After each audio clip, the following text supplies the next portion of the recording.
Chahi taret khuntakhiba adugum aikhoi amuk hana khuntaktana honaminasi haina United People's Front Manipur UPF ki advisor El Jadumani na phongdorakli UPF na sinduna aikhoi amuk hana khuntaklaroi se haiba thimda tongan mafam kaya da chatuna chahi taret khuntak paningsing thoram pangthokpagi saruk ama oina ngase Jiribamgi ningsing khulda laiba athauba singi khobomda haikat lekat tamduna pangthokhiba thoram amada wafam ase mahakna phongdokhibane Thauram aduga mari leinana mahakna hai kumja English ani shumna amadagi UPF na jahi khudingi January 8 ase Reconsolidation Day haina pangthoktuna lakhe Adubu kumja English ani shumna kunmari dagi de Reconsolidation Day haina thauram pangthoklamba ado Reconsolidation man haina ontoktuna thabum ama chupna thauram ase pangthoktuna lakle Thauram pangthokpa asige mapung oiba pandam de Jahi taret khuntakhiba adu ningsing baga loinana aikhoi amuk hana khuntak khalaroi se haiba timda machoi taduna leiba ireja sing amato oina punsinduna Manipur gi damak hunna leminna na bahona bane Jahi taret khuntak pa thokriba adu kari dagino matam adugi ipa ipu singna awagi makhutagi ningtamba karamna hangkhibage haibadu khangminnaduna mipal tangdaba amato oina leminna ba lamdam ama oina bahona rakpani Chahi taret khuntakhiba adu amuk hana thoktanaba honabada hirol asigi thodang chauna lei madugi manung chana Jiribamgi ningsing khulda leiriba athauba Dikendrojit Pauna Brajabasi amadi Thangal General gi mitamda haikat lekat tamduna kai khumna utpane makha tana tongan mafam singdasu Reconsolidation manki thoram ase pangthokhigani haina mahna phongdokhe tasena aikoina 9 January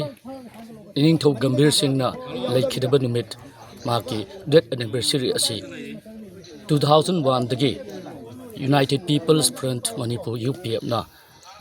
Reconsolidation Day haidana aikoi thorum pangthotuna laksabani adubu aikoina haukiba 2024 dagi di Reconsolidation Day du Reconsolidation Month haidana December gi tang mapan dagina January gi tang mapan phau aikoi campaign ama chatharaga lakchakhibani masi gi oiba aikoi gi banung gi wakhalon di aikoi amu hana khundat rosi haibasini maramdi adungai 1819 da awagi mukutta maithi dana Manipur si awagi mekha pondada khuntat lan siba aduna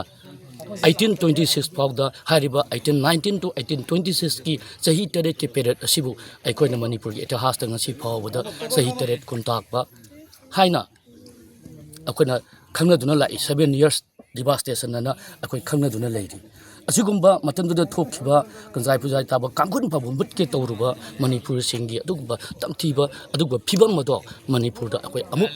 halarusi haiba wasak amaga loinana akoina Manipur gi lojing loya da chatna adutana Manipur gi mapanda suina ta khraba Manipur singi marakta akoina sigi akoi ga wakhalon se chandotana akoi masen punsinna ganda akoi amuk anna Manipur bu kuntak lan si handana bagi wakhalon da campaign se chathajabani aduga ngasi namu campaign adugi saru ama oina aikoi Jiribam da leiba ningsing khun haina khangnaba mafam asida leiriba aikoi ge adungai Anglo Manipuri War 1891 gi land da British ka sokna khiba land fam maduda maithi ni khangna sirni khangna aikoi ningkha mikha pona hingadabagi saruk nomotorsu ningtamna hinglamlaga sikhibana phai haibagi wakhalonda